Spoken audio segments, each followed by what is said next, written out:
इंद्र द्वारा काम का स्मरण, उसके साथ उनकी बातचीत तथा उनके कहने से काम का शिव को मोहने के लिए प्रस्थान।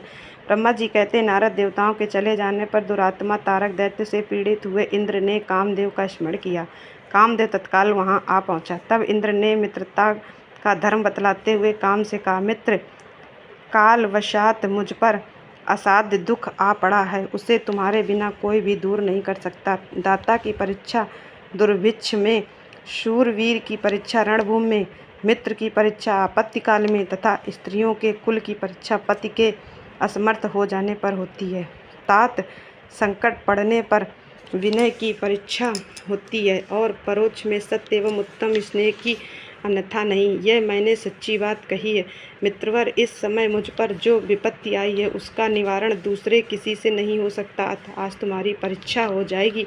यह कार्य केवल मेरा ही है और मुझे ही सुख देने वाला है, ऐसी बात नहीं है पुत्र। यह समस्त देवता आदि का कार्य, इसमें संशय नहीं है।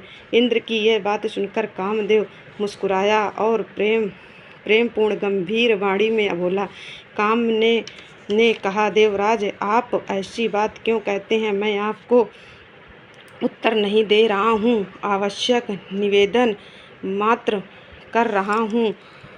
लोक में कौन सी उपकारी मित्र है और कौन बनावटी, यह स्वयं देखने की वस्तु है, कहने की नहीं। जो संकट के समय बहुत बातें करता है वह काम क्या करेगा क्या? तथापि महाराज प्रभो, मैं कुछ कहता हूँ, उसे सुनिए। मित्र, जो आपके इंद्र पद को छीनने के लिए दारुण तपस्या कर रहा है, आपके उस शत्रु को मैं सर्वथा तपस्या से भ्रष्ट कर दूंगा। जो काम जिससे पूरा हो सके, बुद्धिमान पुरुष उसे उसी काम में लगाए। मेरे योग्य जो कार्य हो वह सब आप मेरे जिम्मे कीजिए। ब्रह्मा जी कहते, कामदेव का यह कथन सुनकर इंद्र बड़े प्रसन्न हुए। वे कामनियों को सुख देने वाले काम को प्रणाम करके उससे इस प्रकार बोले। इंद्र ने कहा, तात मनोभाव, मैंने अपने मन में जिस कार्य को पूर्ण करने का उद्देश्य रखा है उसे सिद्ध करने में केवल तुम ही समर्थ हो, दूसरे किसी से उस कार्य का होना संभव नहीं है। मित्रवर मनोभाव, आप जिसके लिए आज तुम्हारे सहयोग की अपेक्षा हुई है उससे ठीक ठीक बता रहा हूँ, सुनो। तारक नाम से प्रसिद्ध जो महान दैत्य हैं, वह ब्रह्मा जी का अद्भुत वर पाकर अजेय हो गया है और सभी को दुख दे रहा है। वह सारे संसार को पीड़ा दे रहा है। उसके द्वारा बारंबार धर्म का नाश हुआ है। उससे सब देवता और समस्त ऋषि दुखी हुए हैं।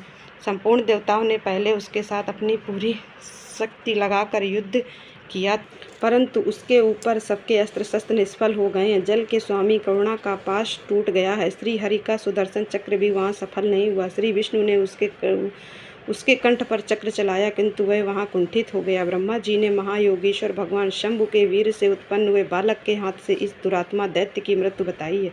यह कार्य तुम्हें अच्छी तरह और प्रयत्नपूर्वक करना है। मित्रवर, उसके हो जाने से हम देवताओं को बड़ा सुख मिलेगा। भगवान शंभु गिरिराज हिमालय पर उत्तम तपस्या में लगे हैं। वे हमारे भी प्रभु हैं, कामना के वश में नहीं है, स्वतंत्र परमेश्वर हैं। मैंने सुना है कि गिरिजा नंदिनी पार्वती पिता की आज्ञा पाकर अपनी 2 सखियों के साथ उनके समीप रहकर उनकी सेवा में रहती।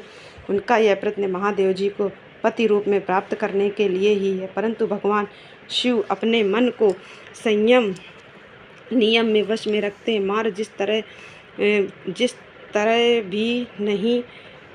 तरह भी उनकी पार्वती में अत्यंत रुचि हो जाए, तुम्हें वैसा ही प्रयत्न करना चाहिए। यही कार्य करके तुम ये कृतार्थ हो जाओगे और हमारा सारा दुख नष्ट हो जाएगा। इतना ही नहीं, लोक में तुम्हारा स्थायी प्रताप फैल जाएगा। ब्रह्मा जी कहते हैं, नारद, इंद्र के ऐसा कहने पर कामदेव का मुखार बिंदु प्रसन्नता से खिल उठा।